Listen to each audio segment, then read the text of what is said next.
Hey, everybody, and welcome back to whatever this is called, the podcast where if you want more, you don't have to hold up a lighter. You just have to come back next week. I am Scott Taylor, and as always, I'm here with Mr. Steven Garcia. Steve, how you doing? I'm fantastic. Just had to get rid of some lint. But other than that, I'm fantastic. I am stoked. I'm ready to get going. I'm ready to hit the ground running because I love this subject and can't wait to share some details with you. Yeah, this week is a little loose, and we're just going to talk in general about concerts. We're going to talk about things that we've seen, things that we've experienced. You know, concerts have a way of stamping themselves on our personal timelines, very similar to movies, where you were when you saw it, who you saw it with, the venue, the location that you saw it. It all fuses into these little markers of who we were at the time. Sometimes it's catching a band right before they blew up. Sometimes it's ending up with a wild story you never saw coming. And sometimes it's just the vibe of being surrounded by thousands of strangers moving at the same rhythm. And into those memories, the highs, the disasters, the why did we even go to that nights. To kick it off, Steve, growing up where you grew up, younger years in Sacramento area, older years Sonoma County, how easy was it for you to actually get to live shows? Surprisingly, maybe you can agree with this or maybe not, but it just seemed like when we were younger, it was just easier in general to get to shows. Even now with the advent of like Ubers and all that, it seems daunting just to go to a show. I just went to one recently and I don't know if it's just age, but it was just like, eh. But anyways, to your question, what was the question again? I'm sorry, babbled. How easy was it for you to get to shows out here that's right. when you were growing up? Was it something where you could be like, oh yeah, I'm going to go on a weeknight when you're, late teen and you're like, yeah, I can go to like where the 18 plus shows near you that you could go to? Well, when I was in Sacramento from 6 to 12, and the only shows that I went to during that time were the ones that my parents went to, or my mom and my stepdad went to, which were few and far between because my stepdad was not a musical person. So, but I remember my first, it was always the state fair because the Sacramento would have the state fair down there and Cal Expo.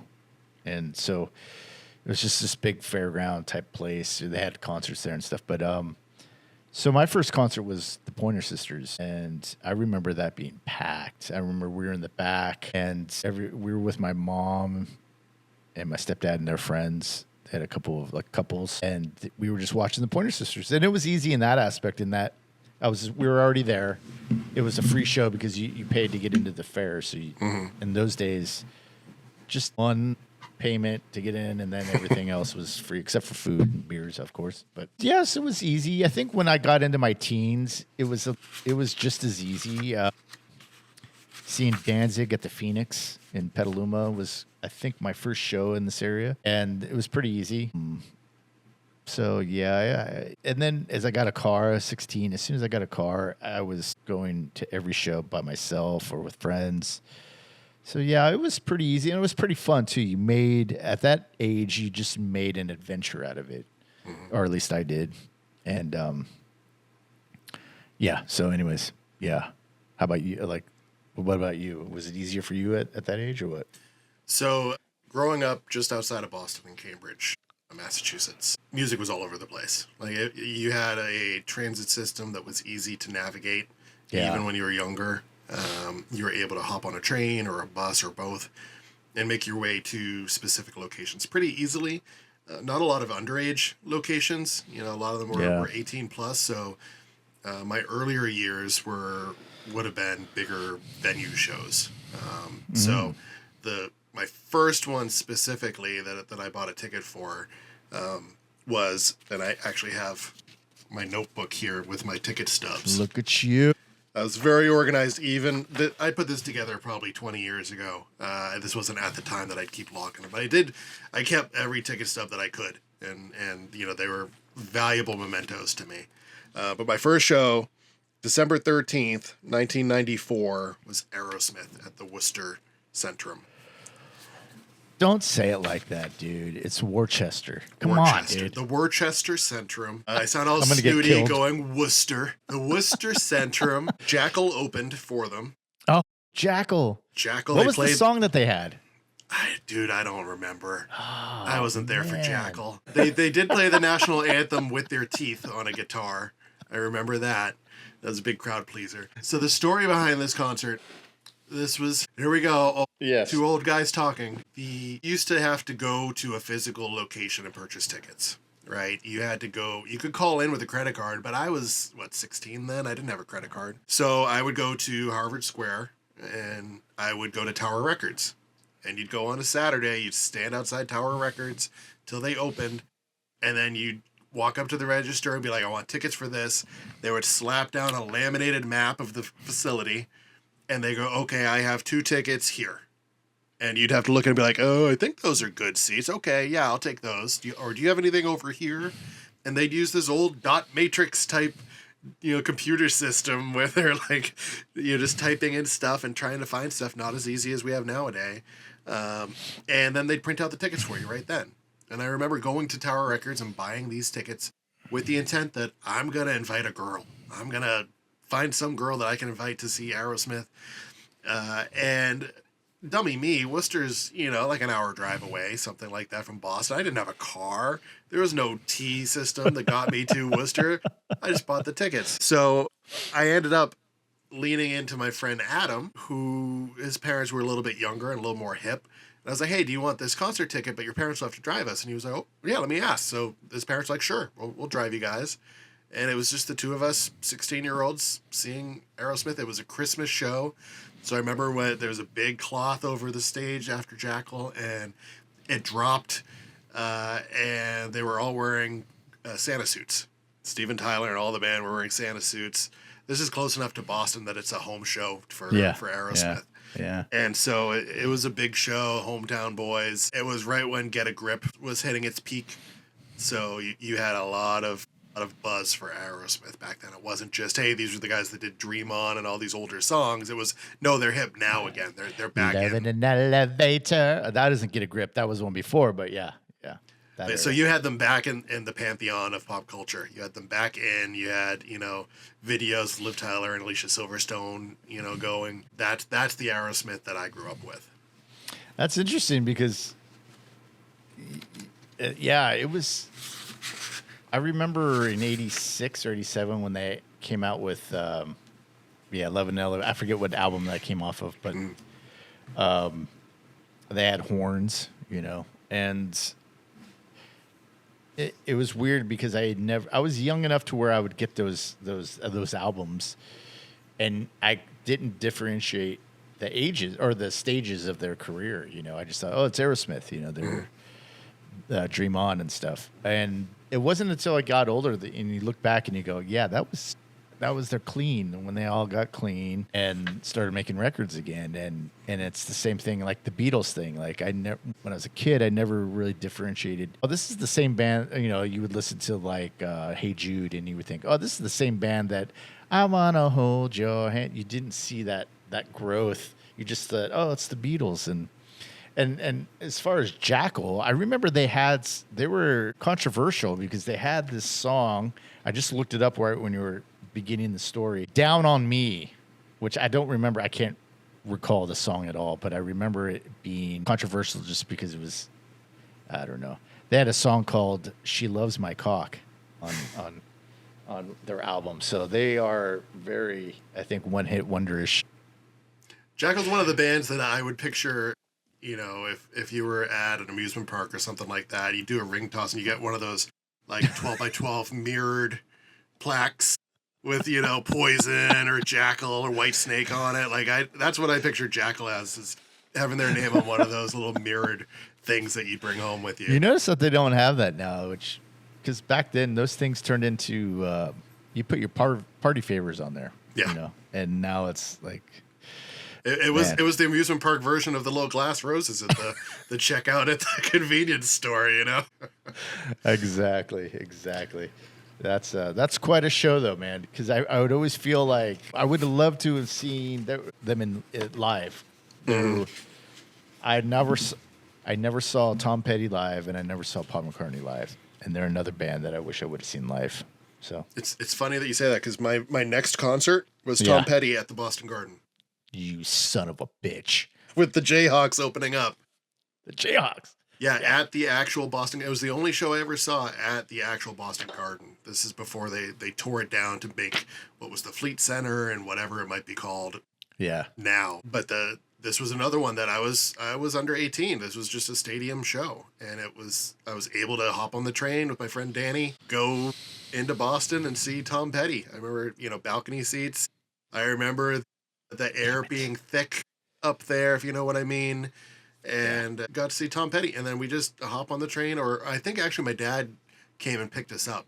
And that was another thing back then that was confusing because there was no cell phones. You're just like, we'll be outside the Boston Garden with 10,000 other people. And my dad's And it just worked. and he's just making a loop. And nowadays I'm scared if my kid's walking home 3/4 of a mile, I have to track them on an app. So this was Tom Petty. I've seen Tom Petty a good amount of times, probably me. No, I mean, good amount. Probably 3 times, I think, in here. 3 to 4 times total. Jeez. Good for you, man.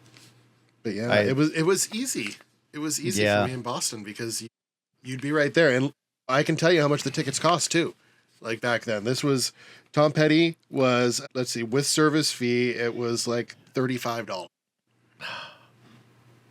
And in your first talking about actually buying the tickets, I worked at, I don't know what it was on the East Coast, but in the West Coast, it was Best Ticket Outlets. And so anytime you were listening to the radio and they would announce an upcoming show or something, like, get your tickets now at all Best Ticket outlets, ticket locations, or whatever. So my first job was at the Warehouse, which is a chain out here. I don't know if it was a chain over there in the East Coast, but they had a Bass Ticket Outlet, so we had to be trained in how to use that. And you're right, dude. It was this like Commodore 64, pre-Commodore 64. Oh, no. It was after. Kind of like, what did you call it? Like dot? Like a dot matrix type, Yeah, system. it was, where everything was dashes or dots. Mm-hmm. And so the Bass Ticket Outlet was just these dashes that came out to a B, an A, SS. And then they'd have like a square around it with dashes, it was just the basic kind of template. Yeah, and you'd have to type, it'd be like, buy tickets. You have to hit 1, then enter, and they'd be like, which venue? And you have to be like, okay, it's number 7, enter. Yes, exactly. And it was just, man, those were the days too, because I remember working Sundays. We opened at 10, but Bass would open at 9, so you would have to be there, to if you were scheduled.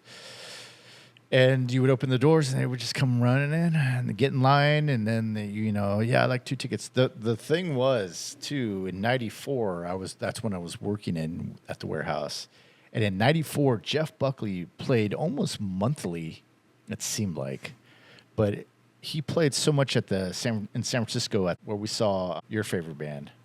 Buffalo Tom. I can't remember your band. I can't remember the venue. Buffalo Tom, how dare you? Buffalo Tom. We saw them at the Great American Music Hall, and Jeff Buckley would play there all the time. And I would see, because you were able to see like shows that are on sale and shows coming up.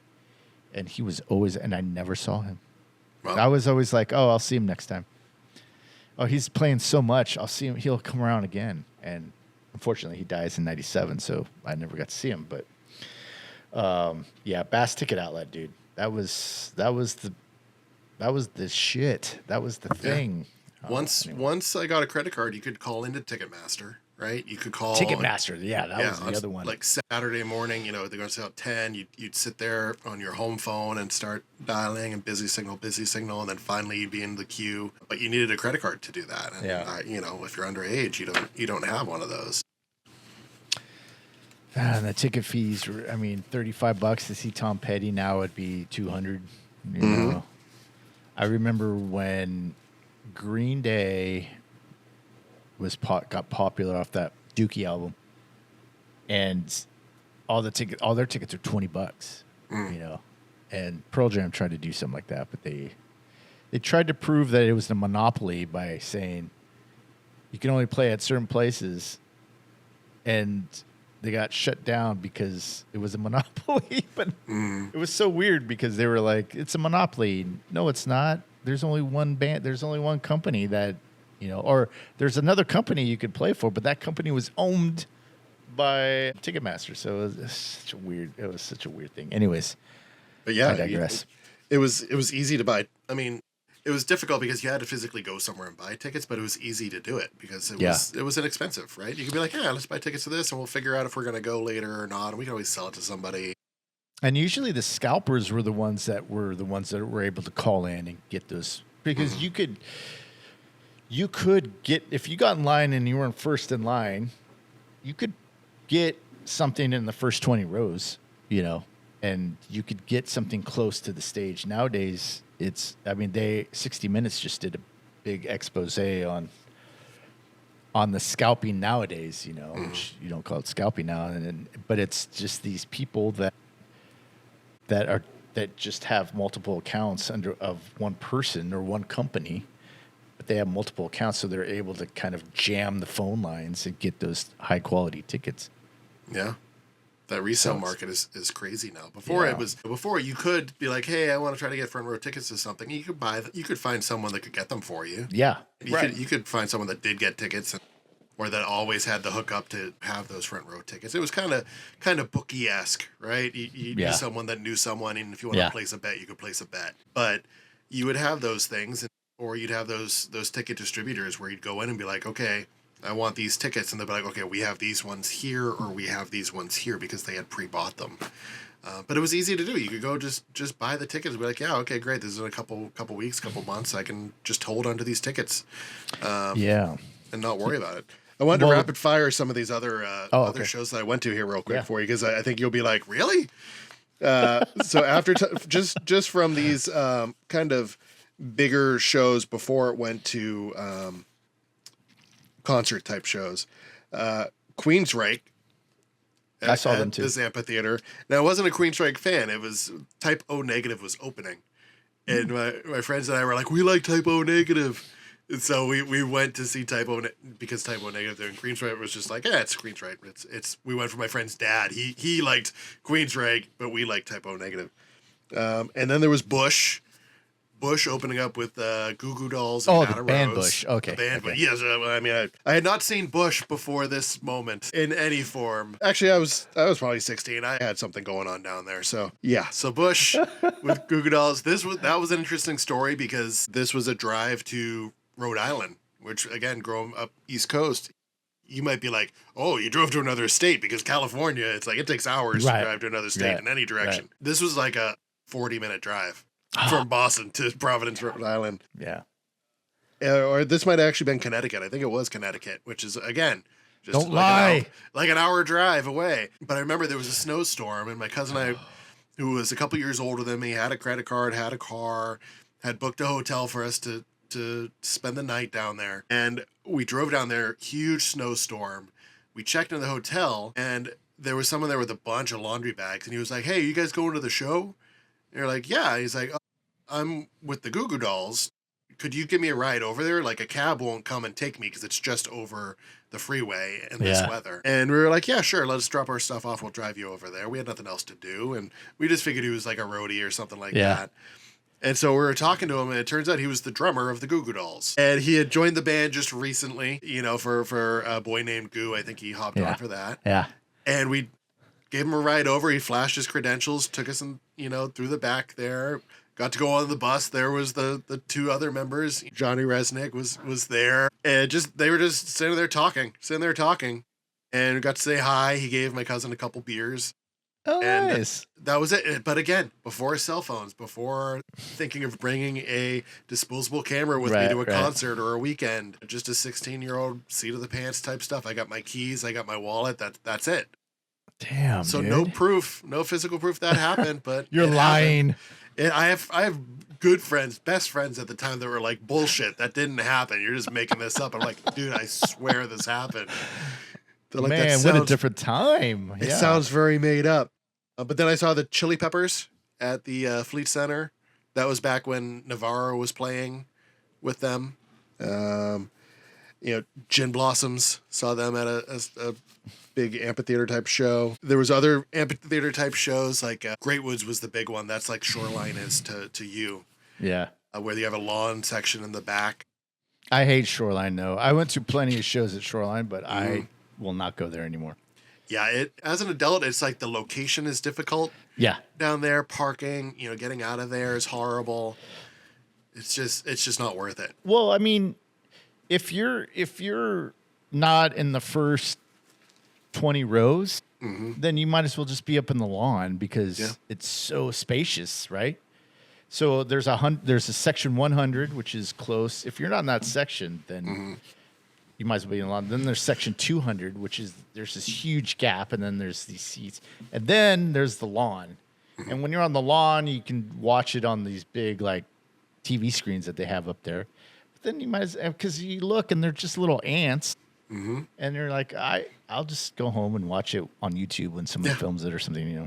If you're not drinking the lawn, there's no place for me on the lawn, right? Yeah. If you're like, yeah, I'm just there, I'm vibing, I'm drinking, and I'm hanging out, then the lawn's fine. I spent many a show on the lawn. A lot of them were, radio shows where they'd bring in a bunch of different bands, and so you'd buy the lawn ticket, and you'd go from there to another stage or something like that. There was a time and place for it, but as an adult, no. Yeah. No, I don't need a lawn seat. They had Lollapalooza there. I went there twice to see Lollapalooza.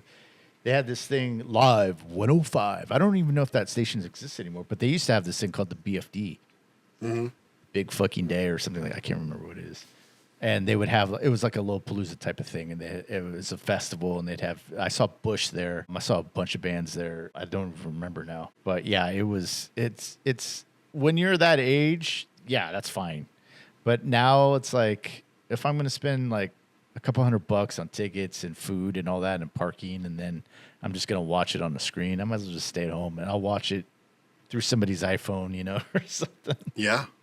Yeah. So nowadays, to me, it's front row balcony or bust. Like that. Yeah. To me, that's kind of what it is. I have to have a seat where I think everyone around me is going to sit too. I don't need to. I paid for a seat. I don't need to stand for 2 hours. I just want somewhere that I can sit down, enjoy the music, clap, pop my head along to it, tap my toes, and call it a day.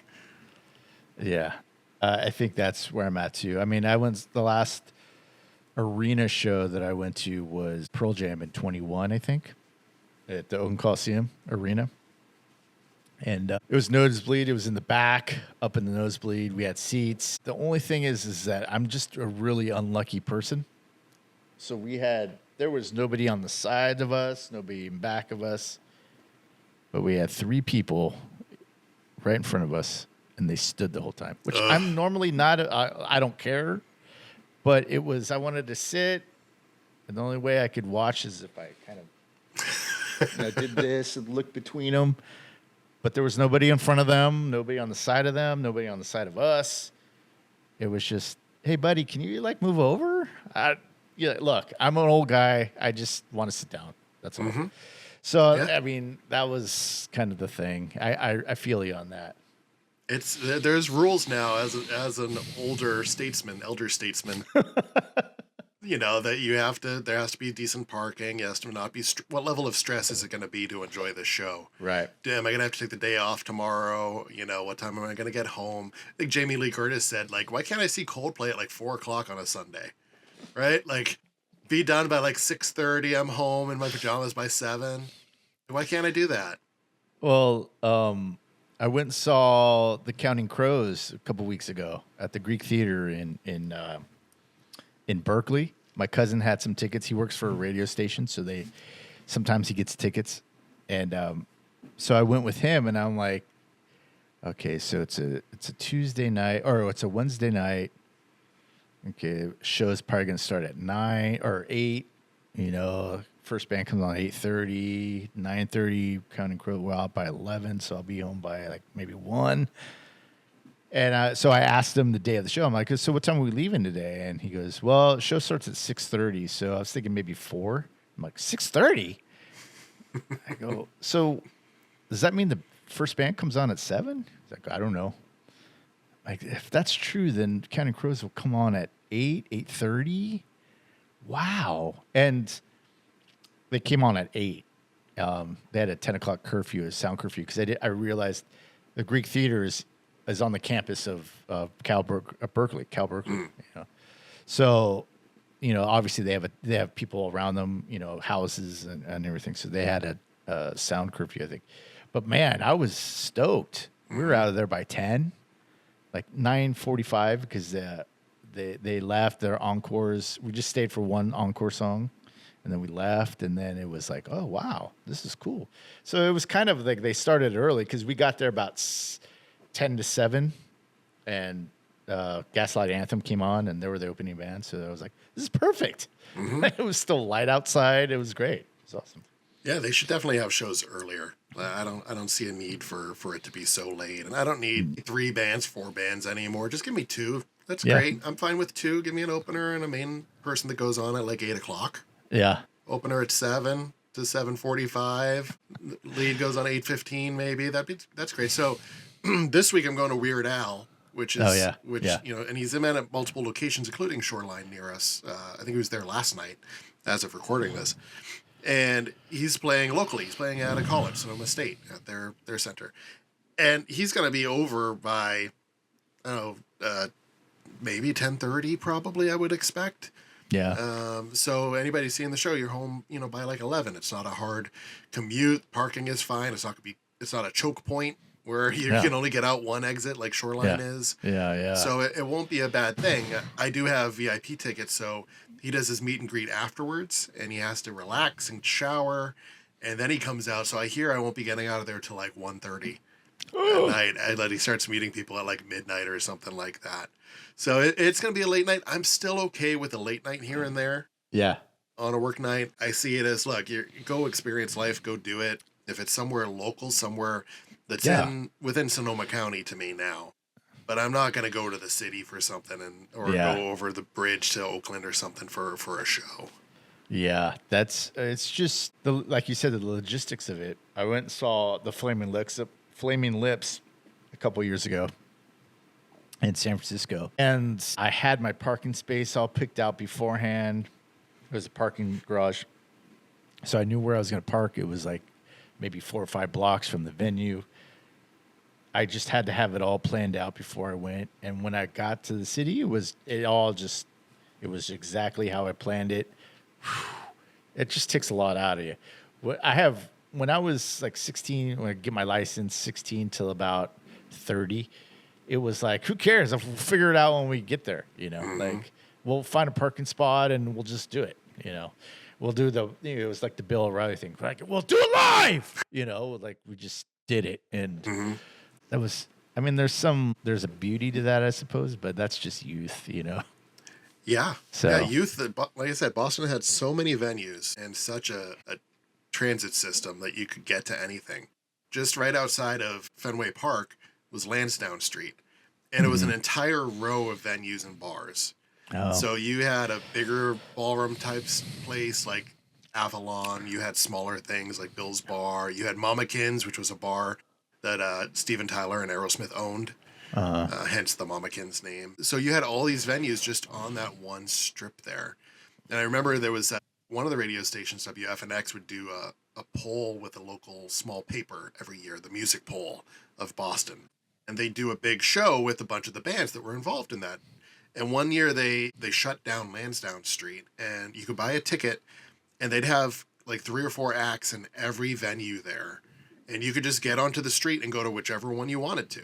You didn't have to buy a ticket to one show. You got to go to all these locations. So it was like an urban festival. Yeah. They had an outdoor stage where Cowboy Mouth played to kind of kick things off. I remember that. And then you could go to whatever vibe you had, and they grouped them by vibe. So my choice, my friend Chris bailed on me last minute for that show. Chris was my wingman for a lot of shows. But that night he was like, yeah, I'm not coming to the city for this. And I was already in the city. I worked in the city. So I was like, you know what? I'm just going to go by myself. I'm here. So I went in, saw Cowboy Mouth, and I went to Avalon, where it was going to be Buffalo Tom headlining, my favorite band of all time. They were hot off the album Smitten, where they had a song called Rachel. And Chris Colburn had won Best Singer that year for this news poll, a radio station poll. So Buffalo Tom was headlining at Avalon with Elliott Smith and Mercury Rev opening. So what a show. Yeah. So I remember getting there, and this was back when you just stood around. You didn't have your phone to look at and ignore people. You just had to talk to someone next to you, make a friend, or just ignore everyone around you. Well, Well, that let me. that's Go ahead. what that vibe was. Go ahead. Well, even now, like when I went to the Counting Crows show, because we're of that generation, like I tried to film like a song, and halfway through I'm like, this is stupid. I want to watch this. This is Yeah. bugging me. You know, Yeah, it's so it's like filming fireworks. You're never gonna watch them again. Don't take pictures of fireworks or a ride at Disneyland. There's plenty of people with more professional cameras than you that have filmed Yeah. this if you want to see it. Yeah, yeah, because the Gaslight Anthem, Brian Fallon started. He's the lead singer, and he started singing "Chloe Dancer," you know, from Mother Love Bone. Mhm. Chloe don't know better. You know that song. I don't know if you know it, but it's from the Seattle grunge scene and everything. And he started singing it. He opened up a song and he was singing that. They did like 2 verses or something. So I started, man, I can't believe he's singing this song. And then like I did that one, and then he started singing another. I think it was the 59 Sound, which is one of the songs I love from Gaslight Anthem. I started taping that one or recording that one, and then I was like, nah, I would rather just watch it, you know. Mhm. So I mean, if you're of that generation, I mean, I watch YouTube videos now of bands, and you see everybody with their phone, and I'm like, I just can't do that, you know. But if you watch a lot of Pearl Jam shows, you don't really see a lot of that because a lot of their fans are from our generation, and they just appreciate that they're watching. Yeah, if anything, you're going to want to listen to the music of that night and not the video of that night, Yeah, right? And exactly. And bands like Pearl Jam, they would put out at one point CDs of every show, every live Yeah. show. Yeah, And I to remember combat the bootlegs for like Yeah. $10. Yeah, and I remember they had played this Great Woods place, kind of like Shoreline, and they played 3 nights, and they were like, we're not going to duplicate.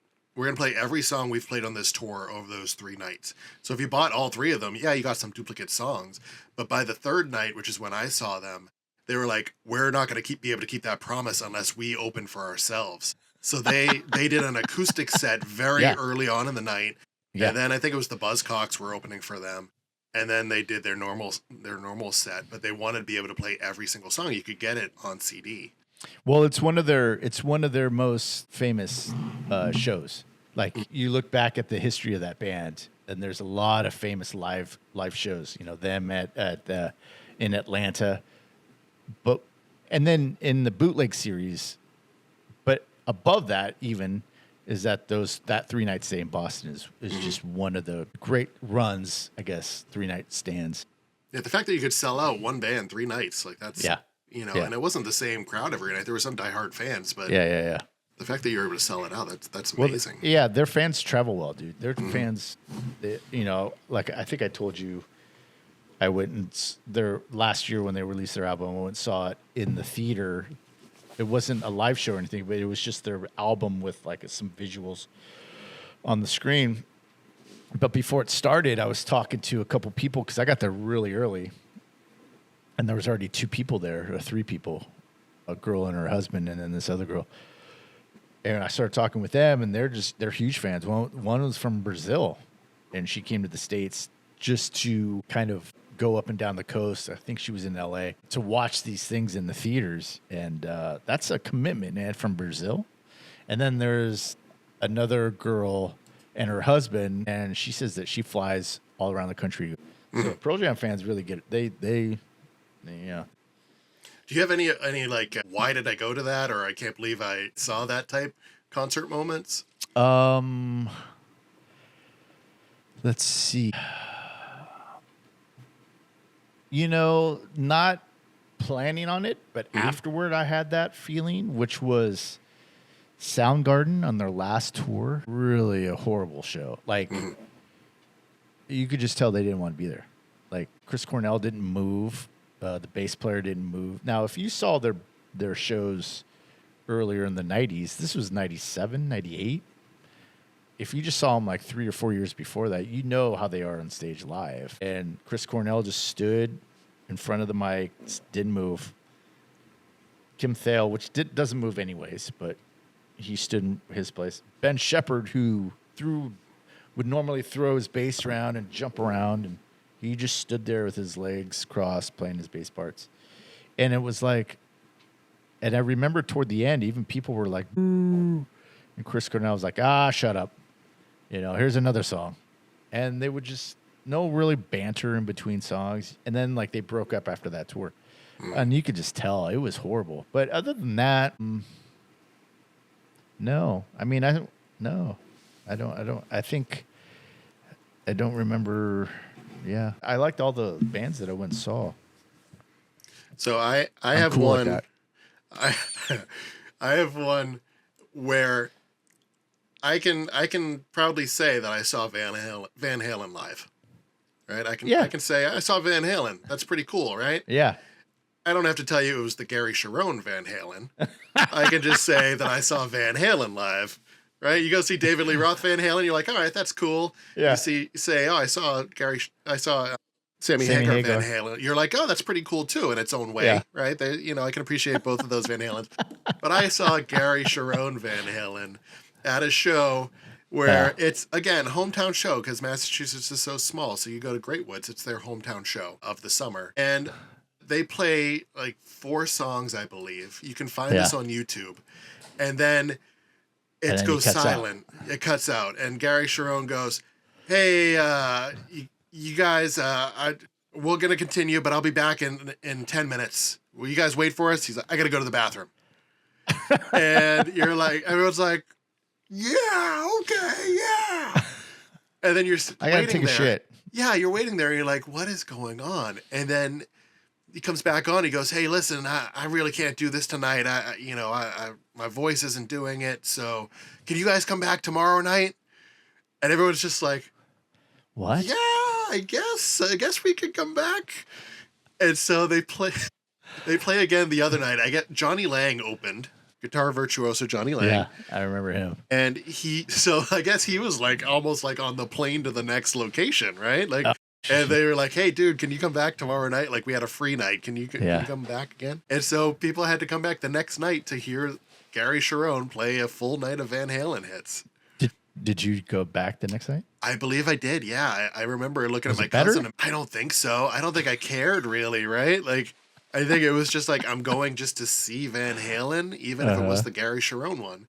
Yeah. And then it was like, do we get refunds? Do we come back? And I think I was like, let's just come back. So we came back the next night, made the drive out the next night and finished the show. Yeah. Jeez. All right. I also saw Spice Girls live, Steve.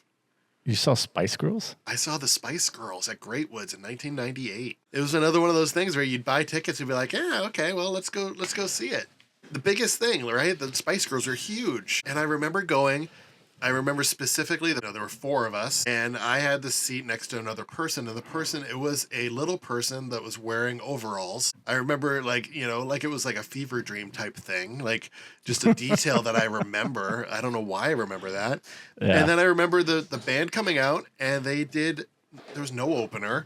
They did like 3 songs, and then they were like, we'll be back in 30 minutes. And they did like a whole intermission. They come after back. 3 songs. Yeah, after like 3 songs. And they come back and they do another like 4 songs. And that was it. That was the entire night. It was like 3 songs and intermission. The intermission was almost longer than what they performed. And performed is in quotes there, right? Because there's no live band. Yeah, there's no live band. Either they were lip singing or maybe they were singing live. Yeah. But this was the most thrown together thing that I ever experienced. But I can say that I saw the Spice Girls during their peak. Jesus. Spice Girls. Okay. I have to write that one down. Do you have any shows that you're like, that was a vibe? Like everyone was in sync that night. All the fans that were there were all on the same page. The band was performing at 9.5 out of 10. Yes, it was November 16th. My birthday. Oh, is it? Yeah, that's 1996. At the Cow Palace in San Francisco, I saw the Dave Matthews Band live. And it was one of those shows where, like you were saying, like it was this thing of where the crowd, I mean, because they were a jam band, I guess. So the purpose of being that kind of band is that you're able to kind of improvise, at any time, really. But also it's that connection with the audience. So when you would, improvise, it's going to be different every night. But there's a spot in a couple of their songs where they improvise and they go on these jams. And it was number 41, the song number 41, and it was, it was the most. Even there's recordings of the show that I have, and even in the recordings you can feel it. I mean, you feel the energy in the crowd, and then like it's this thing with the band. The band's like into it. And it's just this exchange of energy that you feel. And man, I had never been to a show. I've been to a lot of good shows and a lot of like, especially Pearl Jam shows where, they're getting into it. They have a spot in Porch where they kind of go off, but it's mostly just the electric guitar player, Mike McCready, who just does like these crazy solos and kind of drives them to these places. But to have a whole band do that it was incredible. So I would say, yeah, that was probably the best I've ever felt at a show. But, and it's really weird. The Counting Crows, which I saw a couple weeks ago, that were in their own way. They weren't a jam band, but they were never a band that would play the song like they played it on the recording. He would always sing it differently. And so he had one of those things that it kind of touched on. He would go off and kind of improvise some lyrics and then get right back into the song. So, I mean, when artists do that, that's kind of the thing that I love. And there's been a couple of those, but that Dave Matthews Band show was it was pretty awesome. So I've seen Dave Matthews at big summer shows at like Foxborough Stadium when Beck and Ben Folds 5 opened. And then another one where it was Santana and the Roots opened. It's just a lot of people moving at the same time, just vibing. For me, the one that stands out where it's that kind of feel where it's like everyone's moving as one, everyone is just completely in tune to the music. I saw the band Soul Coughing at I've heard of them. A club in 1998. Yeah. Very like, upright bass kind of driven funk to them. And I just remember it was super sweaty in there and everyone just moving at the exact same time. Forward, back, like just in the same sync with the music. That's the show that I remember being like that, where it's like, this is everybody as one. Yeah. Well, those are the best kind of shows. I mean, those are the ones that kind of leave a mark, because even that show, like I said before, I have it on. It came out like a week later. It came out on this radio station here in Santa Rosa, and I recorded it off the radio station. And so I missed like the beginning of the first song or whatever. But I wore that tape out. I mean, that tape, I just played that constantly. And then in the age of bootlegs, like in the early, like when I started working at that place, I don't know if I should say it, but the place where we met, there was an attorney there who was a big Grateful Dead, Fish kind of guy, and for some reason he found me one day. An attorney comes into claims processing and was like, "Hey, I heard you like shows and live shows." I'm like, "Yeah," and he goes, "Oh, do you have any shows that you like? Because maybe I could find one for you." I'm like, "Yeah, how about the Dave Matthews Band? November 16th in '96." And he's like, "Well, I'll keep my eye out." And then like a week later, he comes back and he has them, and I was just like, damn, this is awesome. The audio wasn't that great. It was good, but it wasn't that great. And it was different somehow from the radio audio. And so when I would play at certain songs where I could hear on the radio, I heard them like, Dave Matthews says, that kind of stuff. I didn't hear it on this recording, which was kind of the magic of that original stuff. But yeah, it was amazing that like, and now they did it on their own little. They have a series called Live Tracks where they refurbish and they put out a live show, and it was number 60 or 61 or something like that. And I need to buy it because I love that show, and I recommend you buy it too. I'll look it up and I'll give you the exact date. I'm sure it was that date. It was either the 16th or the 6th. I can't remember each. So, but yeah, I mean, and you said you saw them with Santana opening? Yeah, Santana and the Roots. Yeah, and then I saw them on that. I saw that same show or that same tour. It was the first show which is now Oracle Park where the Giants play. It was the first show when they first opened up that stadium back in 2000. So, I remember the days when there would be a club show or concert or a show somewhere, and they'd be like, "Oh, we're gonna be streaming it on the radio," Yeah. and then Yeah. it'd be Yeah. like, "Oh man, I want a copy of this too." And I remember having like I'd putting a tape and be like, "Dad, you need to come in here about this time, Yeah. and you need to hit record, and then you need to come back 45 minutes later." And just flip this tape, hit stop, flip it, and hit record again. And that's it. That's all you need to do. And I'll get what I can out of that 90-minute tape. Yeah.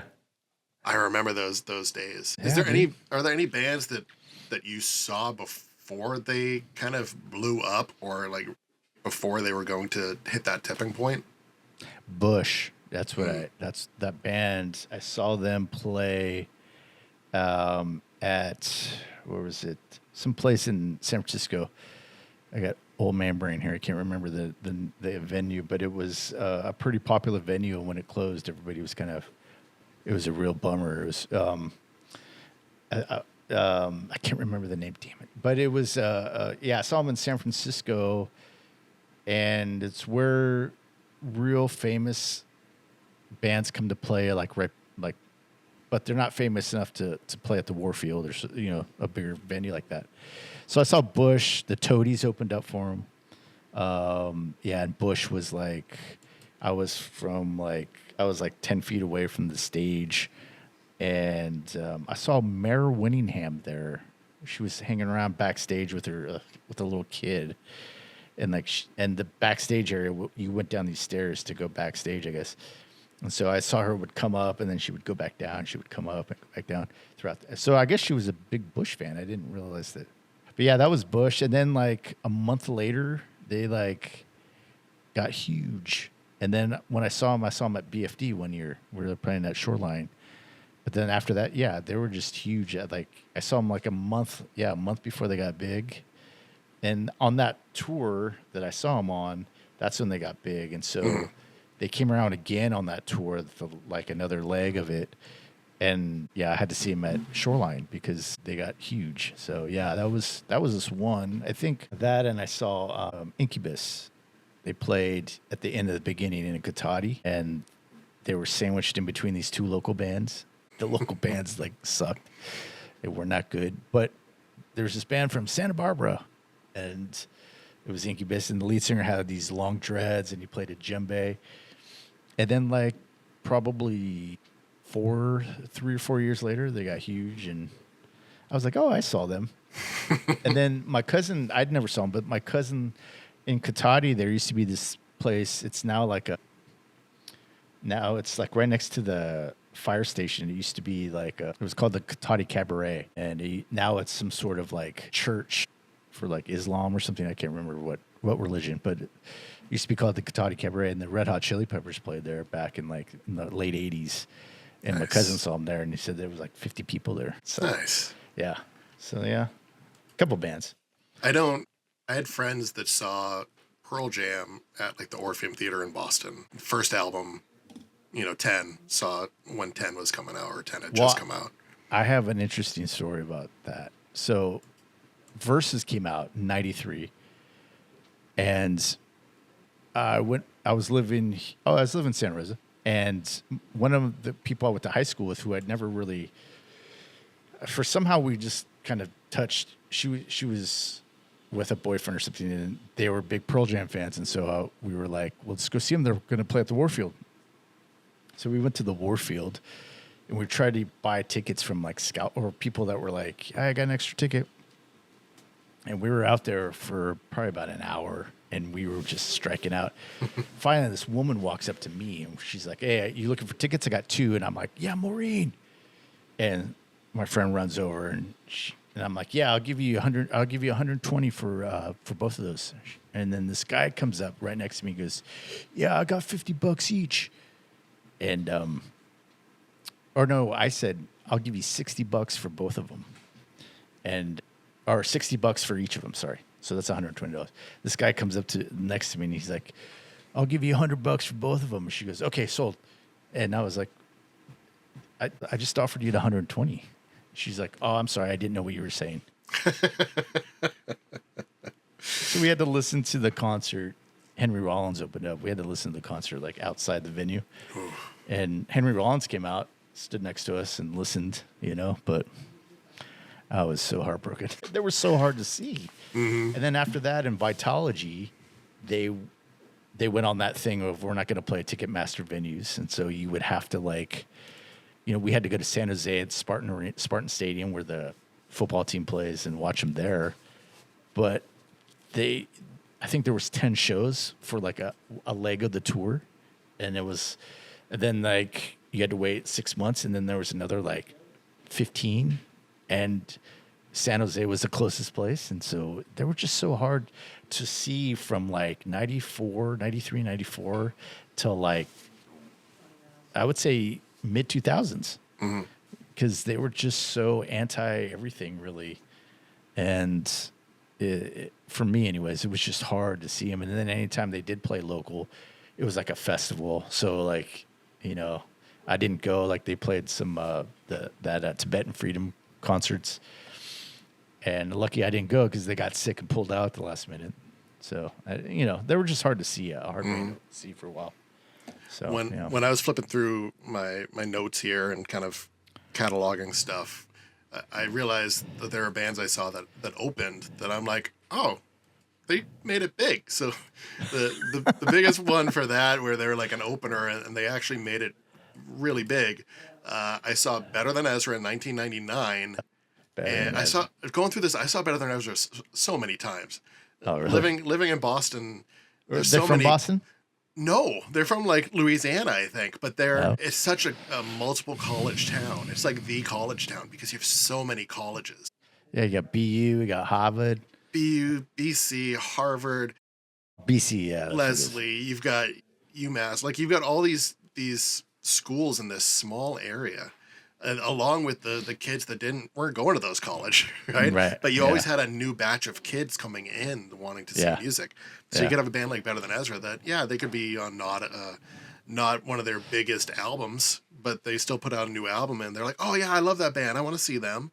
And you could see them for $25. Yeah. So I saw them in 1999 and Train opened for them in 99. They're from around here. They're from the Bay Area, or at least some of the members are. But looking at it, I'm like 99, so that, I probably didn't hear about Train hitting big till at least 4, probably. Yeah, I would. 5. I even would say that I knew them before they got big. They had their album.